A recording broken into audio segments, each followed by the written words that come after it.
मी माझ्या विद्यार्थ्यांना कसं सांगितलेलं आहे तर लक्षात ठेवा, नमीच्या आत्याला 3 मुली नाहीत. कसं लक्षात ठेवायचं? नमीच्या आत्याला 3 मुली नाहीत. नमस्कार मित्रांनो, स्वागत आहे तुमचं केमिस्ट्री बाय स्वामी सर या YouTube चॅनलमध्ये. मित्रहो, कालपासून आपण एक नवीन मोस्ट इम्पॉर्टंट क्वेश्चन सिरीज सुरू केलेली आहे आणि तेही तुमच्या सगळ्यांच्या डिमांडनुसार. मित्रहो, या सिरीजमध्ये आता आपण 12वीच्या चॅप्टर 1 पासून सुरू करत आहोत. येणारी बोर्ड एक्झाम आणि तुमची येणारी सीईटी एक्झाम याचा सिलेबस म्हणजे आपल्या 12वीचं केमिस्ट्रीचं टेक्स्टबुक. तर आपल्या 12वीच्या टेक्स्टबुक मधला पहिला टॉपिक आहे मित्रांनो, तो म्हणजे सॉलिड स्टेट.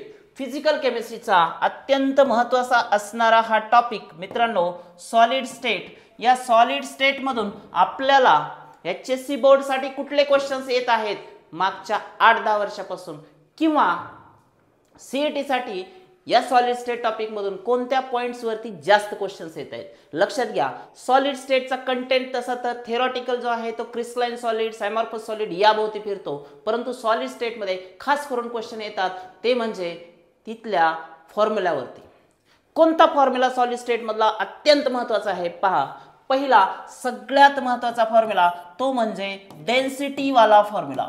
याच्यावरती बोर्ड असू द्यात किंवा सीईटी असू द्यात, फिक्स म्हणजे फिक्स क्वेश्चन येतो. सो तुम्ही नोटिफाय करून ठेवू शकता, डेन्सिटीचा फॉर्म्युला म्हणजे बोर्डासाठी सॉलिड स्टेटचा ऑक्सिजन आहे, त्याच्यावर फिक्स क्वेश्चन येतो. दुसरा फॉर्म्युला आहे number of unit cells. Number of unit cell हा अत्यंत महत्त्वाचा फॉर्म्युला आहे. जसं डेन्सिटी म्हणजे n × m divided by a³ × Na, तसं number of unit cells in x gram of metal formula आहे x डिवाइडेड बाय ρ × a³.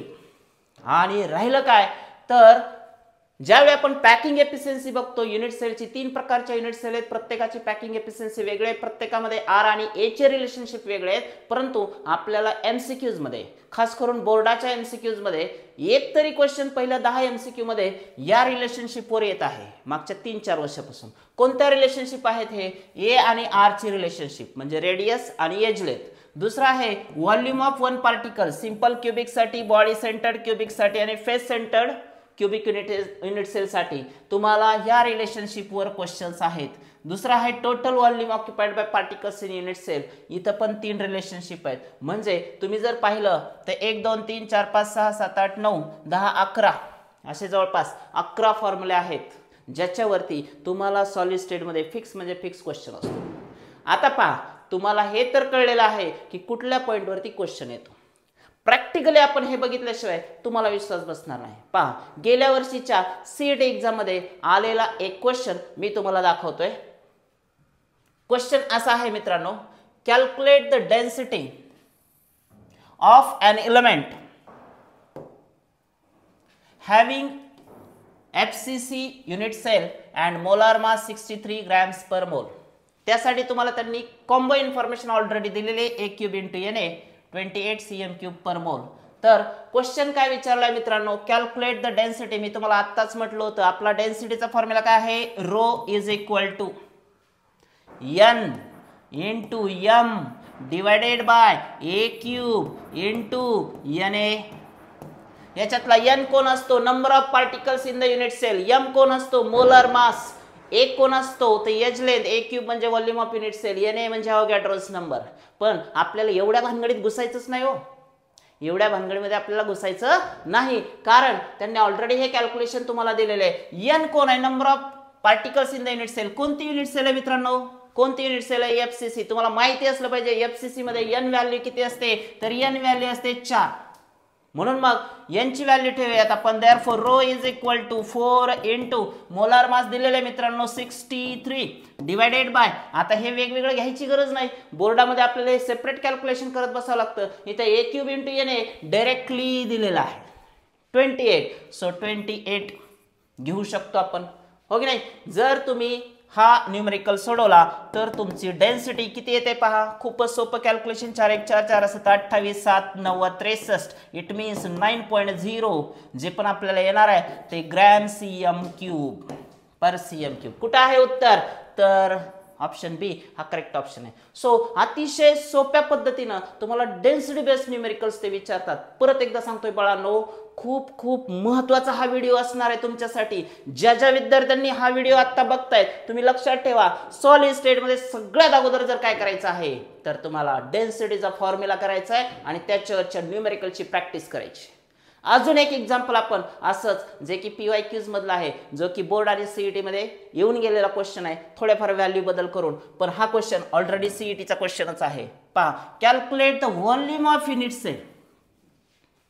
आता काय विचारलंय, volume of unit cell of element having molar mass 27 grams per mole that forms FCC unit sale.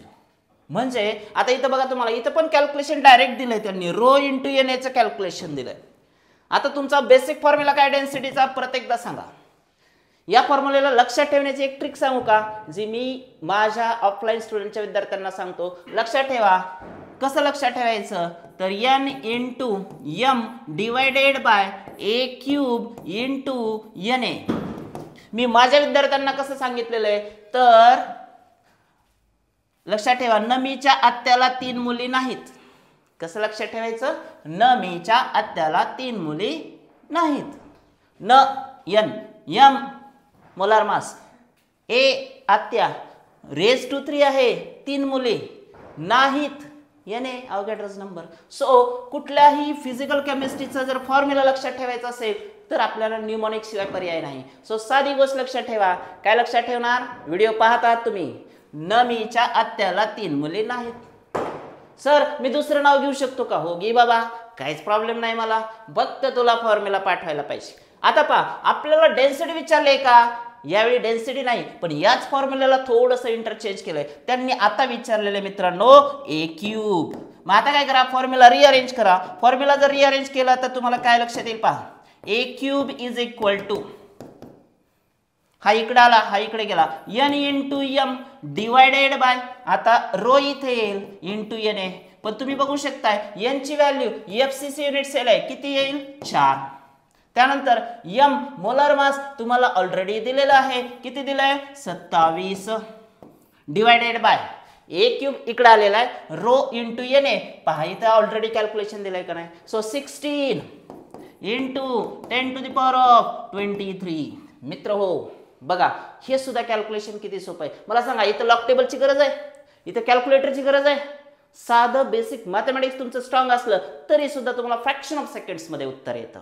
म्हणून मग calculation 4 1 4 4 चौक 16 राहिला काय 27. आता हा 23 वरती घ्या, काय होईल 10 टू द पॉवर ऑफ -23 झाला, खाली प्लस आहे वरती मायनस. 27 ला 4 ने डिवाइड करा, बोला 4 सख 24, 4 7 28 होतं, 4 सख 24 राहिले किती 24 आणि किती 27 3, तर किती येणार आहे 4 7 28, कारण 4 8 32 होतं, परत 2 राहिले 4 25. It means our answer is 4 point, कुठंतरी मी चुकलो का, 4 सख 24 हे 6 आहे ना, सॉरी. आन्सर काय येते 4 सख 24 6.75 into 10 to the power of -23. कुठं आहे पहा, ऑप्शन चेक करा. 6.75 नाही नाही नाही, 6.75 into 10 to the power of -23 आपलं करेक्ट आन्सर असेल 6.75. Option C is the correct option. So परत एकदा मित्रांनो सांगतोय तुम्हाला, काय तर सॉलिड स्टेट मध्ये तुम्ही डिमांड केली होती, तुमची डिमांड लगेचच त्वरित तात्काळ ताबडतोब मी पूर्ण केलेली आहे. परंतु असं आपल्याला क्वेश्चनचं जे कलेक्शन आहे त्यासाठी तुम्हाला उद्याचा व्हिडिओ बघावा लागेल. भेटूया उद्याच्या व्हिडिओमध्ये यापेक्षा जास्त क्वेश्चनसह सॉलिड स्टेटमधले सगळे इम्पॉर्टंट फॉर्म्युले, या फॉर्म्युल्यावरचे क्वेश्चन्स, या फॉर्म्युल्यावरचे क्वेश्चन्स जे की मागच्या एक्झामला आलेत मित्रांनो, PYQs आहेत म्हणजे तुमच्या पण एक्झामला येणार. So stay tune.